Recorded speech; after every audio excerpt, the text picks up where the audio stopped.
All right. Yeah, Jessica. Okay. Um, Good afternoon, everyone. Thank you for joining us this afternoon. Thank you for your interest. I'm Jessica Figueroa, and I have been with United Way of Greater Mercer County for nearly 10 years.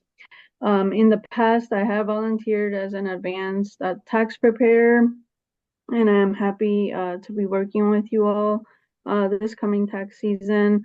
Um, I would like to give you a little overview of what United Way of Greater Mercer County does. I know you're interested in the free tax program, but that's just one part of what we do. And but we do so much more to help individuals and families in our community. And everything works together. As you will see through the tax program, there are a lot of individuals and families that need assistance in other areas, and you can definitely always tell them about what we do and the ways we can help if they need that type of assistance. Um, so let me see here. Okay. So we have four pillars that we focus on. We focus on youth success, economic mobility, health access, and food security. So around youth success, we focus on college readiness, helping students in local high schools that we partner with, providing them help with their admission essay for college, scholarship, and financial aid assistance.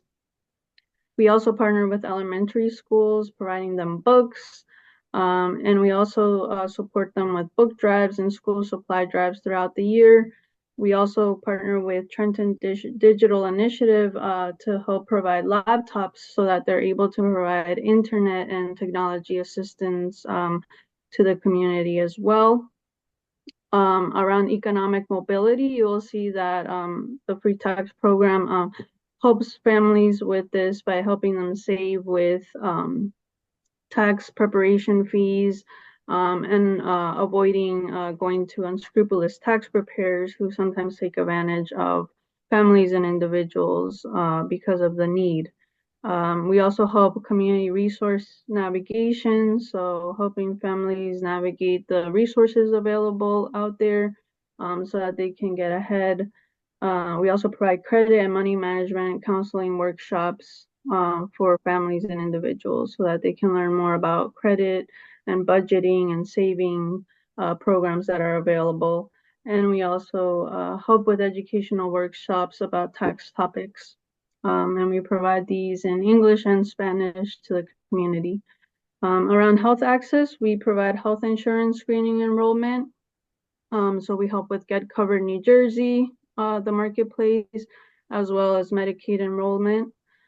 We also have Single Care, which provides prescription savings at your local pharmacy. So if someone has a prescription, they can take the card and see if they're eligible for savings there.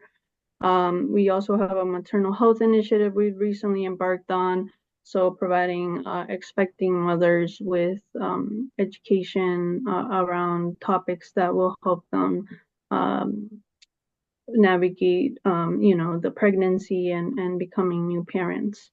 Around food security, we provide NJ SNAP enrollment as well. Most know it as a food stamps, so we can help families apply for that, see if they're eligible.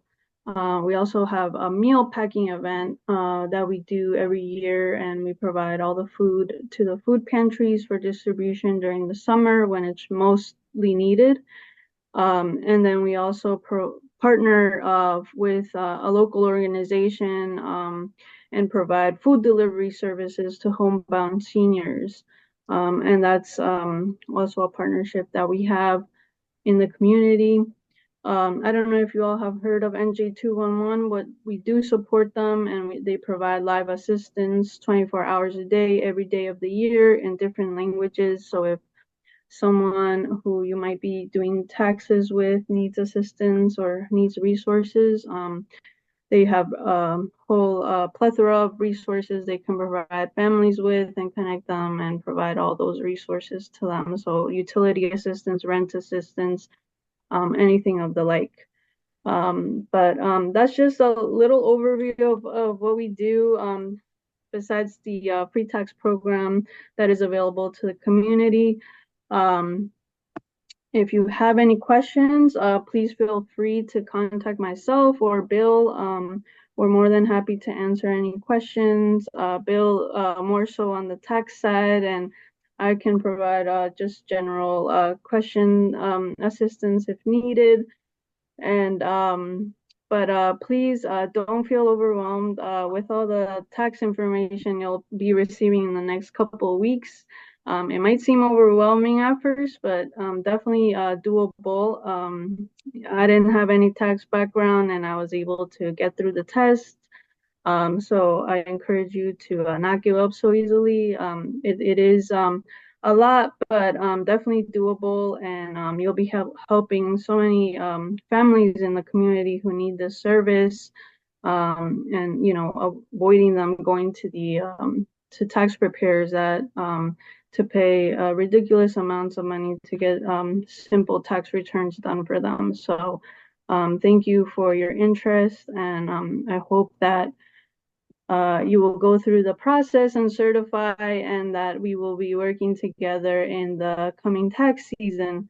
But without further ado, let me introduce our tax coordinator, Bill Bright. Bill has been with us volunteering for more than 10 years as a tax in the tax program. He's very passionate about taxes and helping the community. And he's always open to answering questions and helping you out. We're here to help you be successful. So Bill is more than happy to help. He'll have open hours for you to ask questions. So please take advantage of everything that Bill has to offer.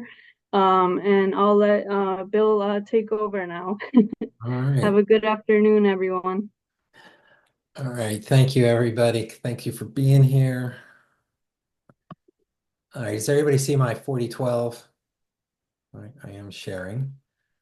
Um, in my note, I had indicated that some of the publications are available now. This is the main one, the volunteer resource guides. Again, as you go through, it has everything you're going to need to navigate the test process and just the whole uh, onboarding of what we do here. And it's very easy to follow along. It's indexed quite well. There is a lot of information in here concerning Tax Slayer. Just ignore that. We don't use Tax Slayer. Again, this is 376 pages, so don't bother to print it. We will have printed copies in the coming weeks once they are released by the IRS. The other thing that is currently available is the 6744, which is the actual volunteer test. Take a look at it. It's pretty straightforward. It is very similar to tests that we've had in years past. Nothing really out of there that's out of the ordinary. And we'll be getting into how that looks shortly. What I'd like to do now, though, is start on the tonight's slides. And what we're doing is, as I mentioned before, we're using slides that are produced by an advocacy group called Prosperity Now. They put these slides together. Sometimes they're a little more wordy than I would like, but they do a really nice job, obviously. And I'm just kind of go through this here. So, oh,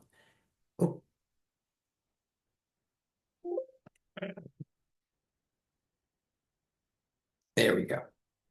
Okay, so what we're going to be doing here, we're going to be doing the intake process, the standards of conduct, the quality site requirements, the IRS certification process, and just getting prepared to do the tax certification. All right, these are the six golden rules of VITA.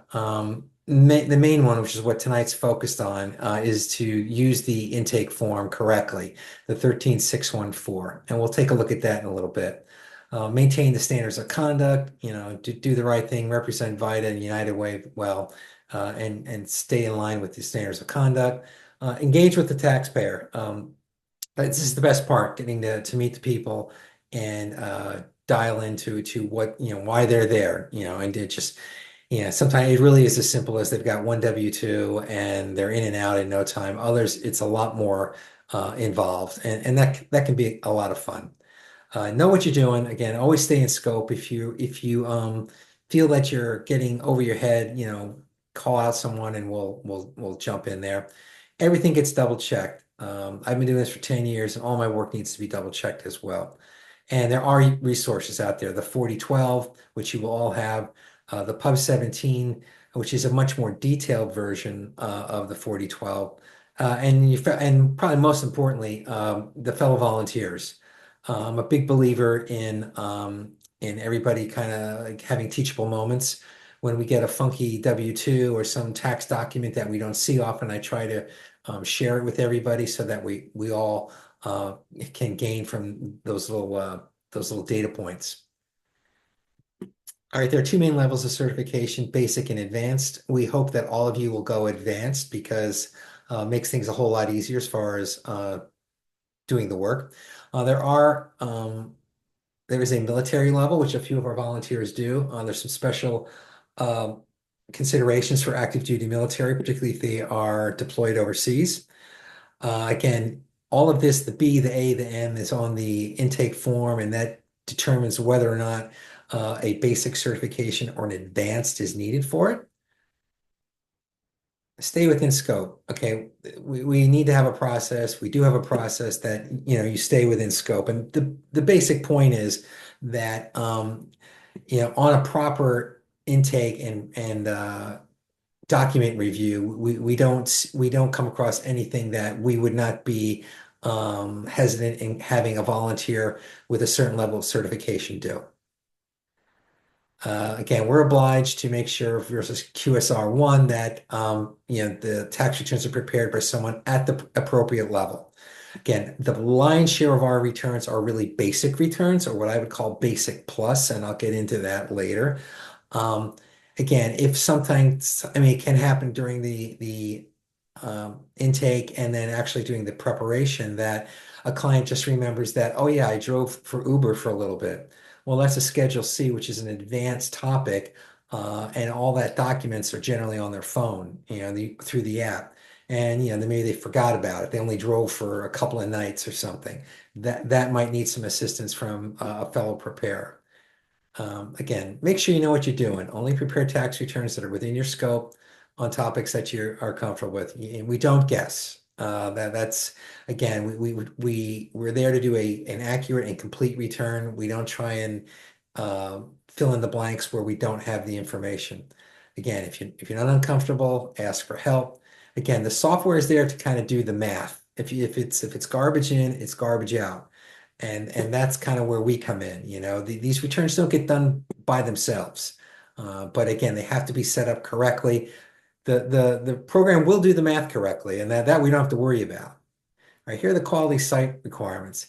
This is to ensure quality and accuracy of a tax return, and our procedures are consistent across all of our sites. Again, the six QSRs are, again, everybody has to be certified annually. I have to take the test every year.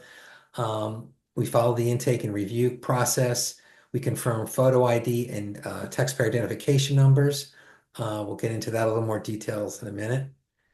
There's reference materials available. Once you do pass the certification level, you have to fill out um, a volunteer agreement and email it to me. And that will be populated. We have a big book for that, and there must be a record of that at each site. And timing filing of tax returns. This is the site coordinator's job to make sure that we get these filed within roughly 24 hours of them signing the e-file authorization, and then timely return if there's any issues with the return, reject or some error that we need to clear up. Civil rights, okay, make sure that again, taxpayers seek services. We are covered by Title 6 of the Civil Rights Act. Again, some of this stuff here is all really on the site coordinators that we use the correct SID number and the EFIN. These are all set up in the software, so you shouldn't have to really worry about that. Security, again, it's very important that in this day and age, as I've talked to before, that data integrity is very important. We're having all kinds of issues that are popping up now with people's socials being used. And it's very important that we, again, once we're done with the client's documents, that they are returned, that nothing is left at the site that could compromise someone's identity. Photo ID and social security numbers our cards are returned to the clients. That's very important because the last thing we need is a data breach. Okay, the standards of conduct. Okay, first thing is follow the 10 uh, quality site requirements. My favorite, this is from one of the quizzes. Do not accept payments, solicit donations, or accept refund payments from preparation. Every year I get some lovely person who wants to give us a $20 tip for doing their tax return, which of course we cannot take. We always encourage them to stick that in their favorite charity or the collection plate at church or whatever. And we're not allowed to solicit business from taxpayers or recommend them to friends or family through knowledge that we gain. So, in other words, if a client indicates that they don't have health insurance, we cannot indicate to them that, oh, my brother-in-law sells health insurance. I'll give you his business card. That's a big no-no. Obviously, do not knowingly prepare false returns. That's pretty common sense. Do not engage in not engage in criminal, dishonest, disgraceful conduct that could be a negative effect on the program. Again, very important. Treat all taxpayers in a professional, courteous, and respectful manner. Even though they're low to moderate income, they're people too. And it's very rare that we have situations come up. Everyone, most of our clients are returning clients. They get it. They know it can be busy and things can get, a little crazy sometimes, but everybody realizes that it's in everybody's best interest to be patient so that everybody gets a return done correctly and in a timely manner. So again, you have to take there's two quizzes, one about the standards of conduct, one of the ones about the intake and quality review. Each quiz is 10 questions. You got to get 80 percent to pass. It's no big deal. What I just went through it, that's pretty much what the questions are for the first test. And then now we're getting into the intake process itself. Okay, so in this process, again, the whole reason for this is to make sure that what the client has is within scope of the VITA program. You'd be surprised sometimes we can get halfway through something and we realize that people have situations that are way out of scope for us, either because the numbers are so big that they're above the 65,000, and even that is a soft top. We have some people that come in, and next thing you know, we go through a 1099 composite, and they have a whole lot of capital gains and K1s and all kinds of stuff that are really out of our scope. Again, the intake process determines the level of preparation and whether it's a basic or advanced. You verify the identity documents to make sure who they are. Again, go through the entire intake form to make sure it's done. Um, and then explain to them what's going to happen, which is like, how things are going to work from here on in. So the 13614 is the intake form. It is administered by the IRS spec office, it administers the actual VITA program. It's designed to capture information needed to prepare the return. Every year, it's updated to reflect changes in the law, of which I don't think there are any this year. In fact, it's going to be the same color as last year, which was yellow. And again, this provides a roadmap, so hopefully we don't have any errors. Again, they're required to use the form. It's available in multiple languages. We only carry it in Spanish. We can get more just by going online and downloading it if we need it. Again, there are no exceptions to using the intake form. That's pretty much rule number one. So I'm going to just get out of this for a second, and I'm going to show you what the actual form looks like. So it is four pages. The top of the first page is all personal information: first name, last name, contact number, U.S. citizen, their mailing address, date of birth, very important. job title, are they disabled? Are they a student, legally blind?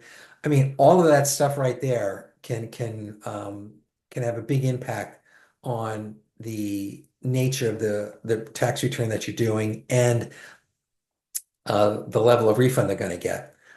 Question 10, can anyone claim you or your spouse as a dependent? That is very important, particularly if we have a young adult who may be in college or maybe working on their own, but is still living with mom and mom and dad provide half of their support. It seems like every year we have three or four of these that come up that junior goes ahead and files a tax return and doesn't tell mom and dad. And then we have a real problem to undo ourselves with. Number 11 is very important. Have you or the spouse been the victim of identity theft or been issued an identity protection PIN? That is a big issue with us. A lot of people are getting them and don't bother to keep them. They don't know what they are. We'll kind of show you how we're trying to do a better job of keeping track of these people using the software. And one thing that I really want to do more of is definitely get email address. Email can be a great tool to contact clients. Uh, I have a United Way number that gets routed through my personal phone, so I don't have to call them using my personal phone, which is nice. But I like volunteers to reach out to clients as well. And you can do *67 so it comes through anonymous, but like a lot of us, maybe we won't pick up that phone call. Part two is the marital status and household information. And of course, this is a government form. The first one is never married, which is really single, um, which gets people tripped up all the time. Married, divorced, legally separated, widowed. I mean, it's pretty straightforward there. And then two, again, this is the dependents in the household. Ones that, again, not that because you live with mom and dad, that doesn't make them a dependent. Again, it's just someone who you are looking to claim as a dependent, and we'll go through the whole rationale of whether or not you can actually claim them or not in next week. Page two, this is where the sort of the rubber meets the road in determining what level of um, certification is needed. So if you go down through the part three, which is income items 1 through 15, there's B's and A's. Roughly half are B's and half are A's. Um, Again, for the lion's share of our folks, they're going to click on number one, and they're going to maybe indicate to the right there that they had, two or three jobs, and the rest of the questions are going to be no. That is the lion's share of our business. It's that simple. It's obviously where it gets a little more complicated or there's more paperwork involved that, we got to be careful of. Again, we generally don't have people with scholarships, dividend and income, interest dividends. Again, we don't see a whole lot of that. Again, refund of state and local income tax is really only irrelevant if you're going to itemize, and very few people itemize. We don't get very many people that get alimony. Self-employment income, okay, that's an A. That's advanced. Cash digital assets, if there is if somebody dealt in Bitcoin, and believe it or not, we had a fair amount of people who did that during lockdown. Um, Disability income, again, we'll go through what that is versus number 11, retirement income, which is also a 1099-R. 1099 for retirement income only for some reason is considered an advanced requirement. And in my view, that's really more like a basic plus because in just about every instance, the taxable amount for our 1099s is calculated. It's not something that we will have to do. But be that as it may, it isn't flagged as an advanced requirement. Again, number 12 and 13 are two that we see a fair amount of unemployment and Social Security. Okay, 14 is military, basically income or loss from renting their property while they're on deployment. And then number 15, again, we see a fair amount of, jury duty, miscellaneous income. We'll get into that. Gambling, of course. Um, Part four, again, we don't see a whole lot of, again, these are particularly, alimony, no. Again, if people are contributing to a retirement account, that's going to be a payroll deduction. Very few people are writing checks to an IRA. Um, there may be some folks with children who are in college and they have the 1098T along with other expenses. Not a lot, but we do see that. And the one, again, for most of our clients, because everybody's going to use the standard deduction, a lot of that on number four is really irrelevant. The one thing that is the medical and out-of-pocket medical and dental.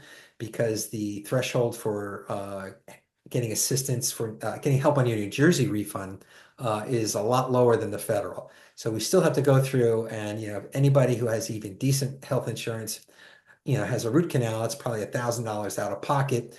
And that's something that will probably help most folks on their New Jersey return. Child and dependent care, we see some stuff. Educator expenses occasionally. Again, 7A, it relates to self-employment, some student loan interest, and then the rest of them, under life events, most of those are advanced, and we don't really see a lot of that. Again, if very few people have health savings accounts, there could be canceled debt. Um, Again, if any of their previous credits have been denied, we have to fill out a form. The home energy stuff is out there. First time home buyers credit. I think this is the last year for that. Um, Again, nobody's making estimated payments. Is there capital loss carry forward? Believe it or not, there's one or two of those out there that we've been having lately. And the last one, did they have health insurance through the marketplace? That's another one that kind of bites us every now and then. That's important to know. Again, and then the last page is some more sort of life event type things, do you want your return printed in Spanish? Do you want something contributed to the presidential campaign, et cetera, et cetera. And then there's some other things that middle part there that we will have during the review. Clients will be able to scan a QR code and basically fill out all that information.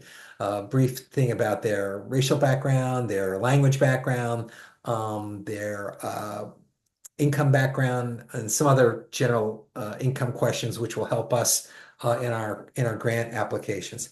The additional comment section is usually used where we have people write their their routing account numbers, their rent number, monthly rent, which we'll use for New Jersey, and any other things that might be relevant. For instance, out-of-pocket medical is usually a good item. And then, of course, the last page, they sign it. And then after they have all their documents put together, then they're ready to go in front of a preparer. So, and jump back onto um, this thing here.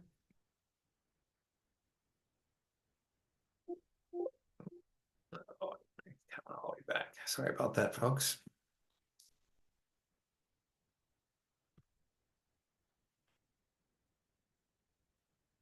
Okay.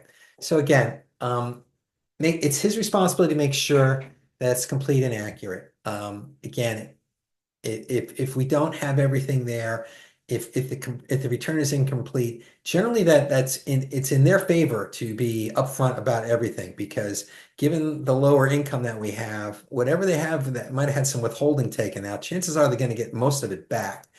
Um, Again, we need to, be more active in helping them fill out the form sometimes. Sometimes there's a little confusion. Obviously, there's a lot of questions on there. People, they'll just come clean with you and say, listen, all I have is, two part-time jobs and Social Security. Do I need to answer all this?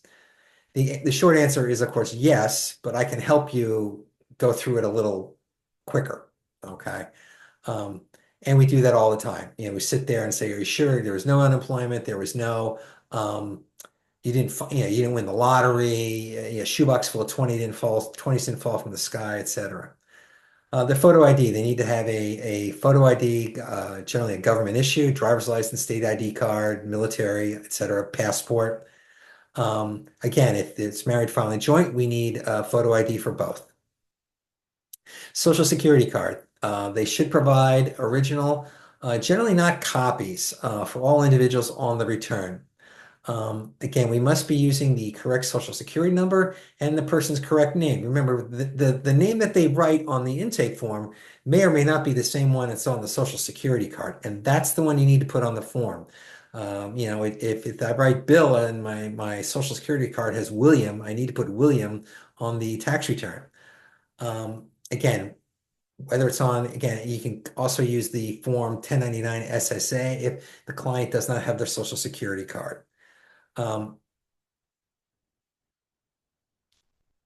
yeah, if you have a letter to, again, Social Security may, if you applied for a new card, you could have a letter from them. Again, it's important that all of this gets done correctly. Hispanic surnames can be difficult sometimes because there's only so much space for them. We have to be very careful with that. The good news is if they were a previous customer, when we do the carry forward from the previous year, if it worked last year, it's going to work this year. Again, if they don't have a card, they have an ITIN, that usually comes in a letter, and we need to see that as well. Again, if they come in and they do not have one or the other, um, but they are a previous client, we can make an exception. We try to encourage them to make sure that even though they've been with us before, given the nature of ID theft issues and identities being compromised, it's very important that it's incumbent on them to take ownership of that as well. Again, a 90-year-old woman that took two buses to come to my site and doesn't have her card, I am not going to send home to get her card. A young woman or a young man with two kids who's coming to us for the first time, I'm going to need to see all those socials. Okay, that goes without saying. Okay, you need to remember to use the intake form correctly, check IDs, ITINs. Again, if there are issues, the site coordinator will have to determine whether or not to make an exception or not. Then there's the interview. Okay, again, you want to be talking to people. Again, if they have documents that need clarification or anything on the intake form that looks a little weird. I don't assume that you know the answer, that they know the answer. Together, you can work to make sure that anything that's unclear is suddenly clear. Again, if there are certain things that look funny, ask for more information to expand on their answer. Again, look them in the eye. Don't be trying to start the return until you're ready to start the return because you want to make sure that they're aware that they have your full attention. Um, Again, respectful, courteous, treat everybody with dignity, respect. That we all know that that's the right thing to do. Um, Again, we're talking to them, consult with them if there's missing items. If you don't understand, sometimes they have documents that they may fit. It looks like a tax document, but it really isn't. A good example is the 5498, which you get every May, I'm sorry, every May, which shows the balance of your IRA on 12/31 of the previous year. That is a tax document, but you don't need it for filing a tax return. Again, these are tips. Again, discuss all critical issues, ask follow-up questions, full attention, employ empty open-ended questions. Again, it's really just common sense. Engaging them is gonna, uh, get you where you need to be pretty quickly. Generally, people, they're not looking to hide anything. They all know that if they're missing something, it could become back to bite them eventually. Any discrepancies, you want to be clear. Again, sometimes they may say things like, if he indicated on the form that he had three W-2s, but he only brought in two. And those could be on an app or on their phone. They could have downloaded them. That's fine too. Um, but it suddenly says, oh no, you know what? I never got that one. Or I only worked there for a couple of days. Um, I lost it. The employer never sent it to me. We do get that occasionally where they try to get it from the employer. We can do a substitute W-2 if they have their final pay stub, which most people don't. Um, so again, we try to be as thorough as possible. I hate to send in returns knowing that there may be something missing.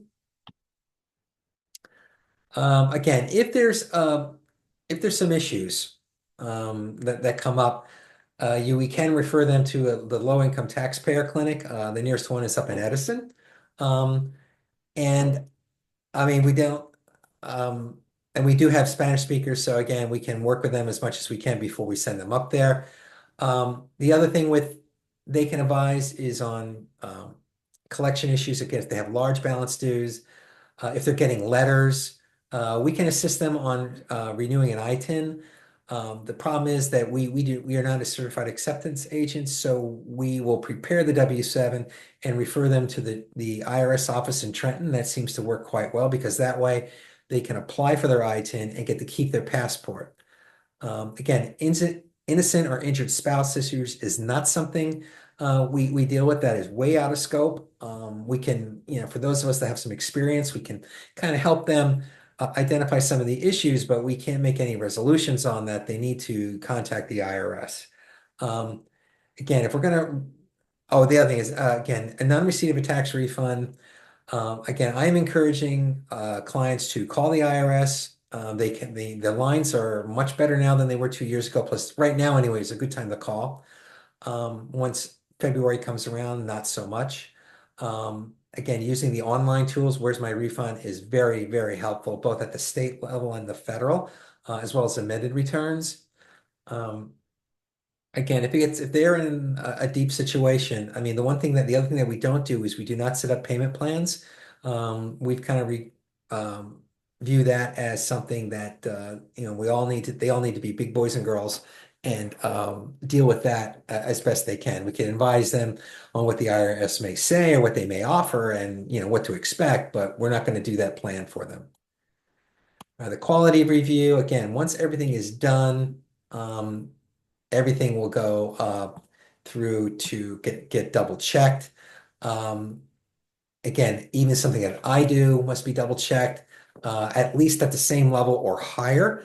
We may do some peer review late in the tax season. Everybody's getting really, really good at this, particularly when we have a room full of people who are doing taxes and they're all basically at the same level.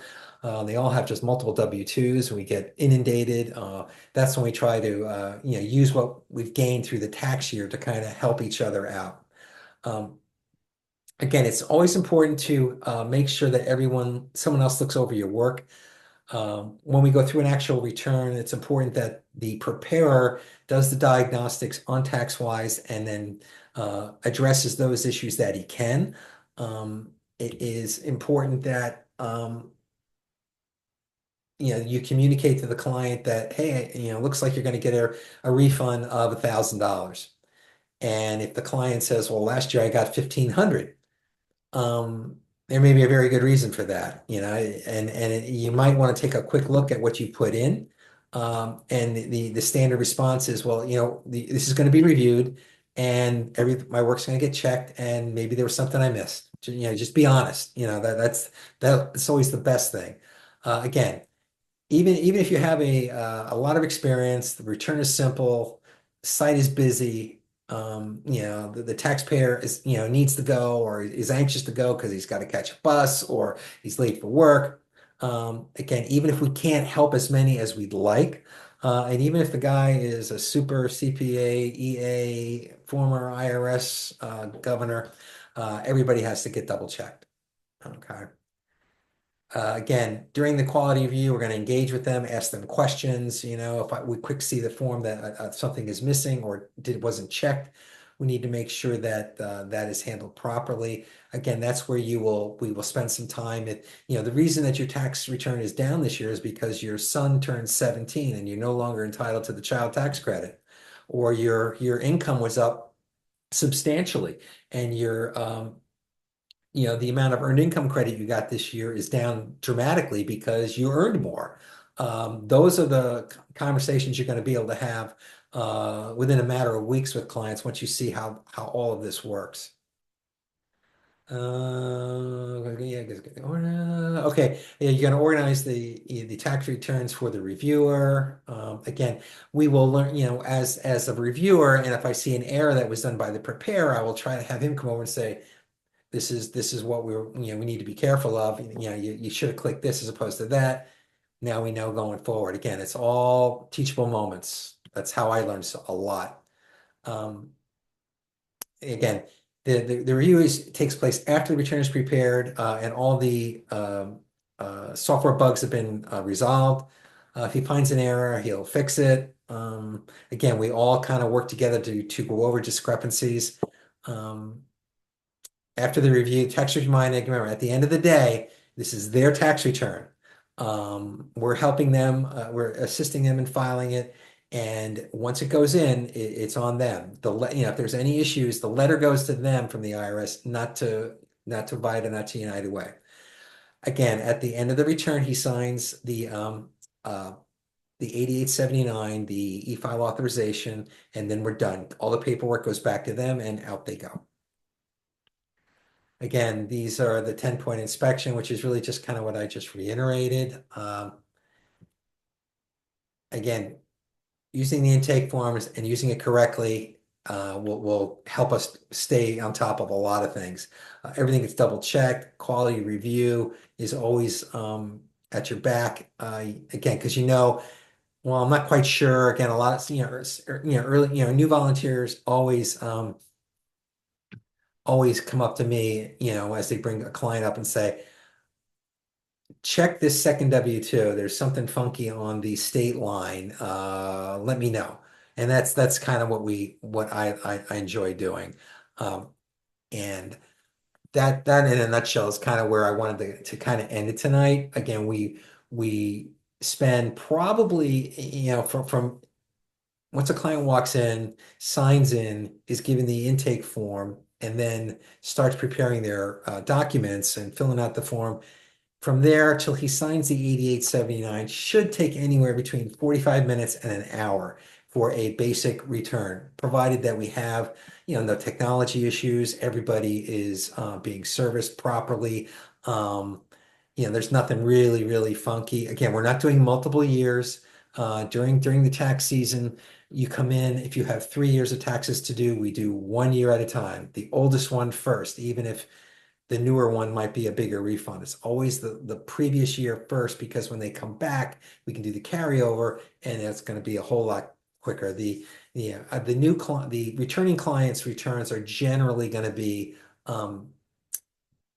half as much time to prepare as a new client because all that information is in there. Their old W-2s are in there now. All the income has been scrubbed.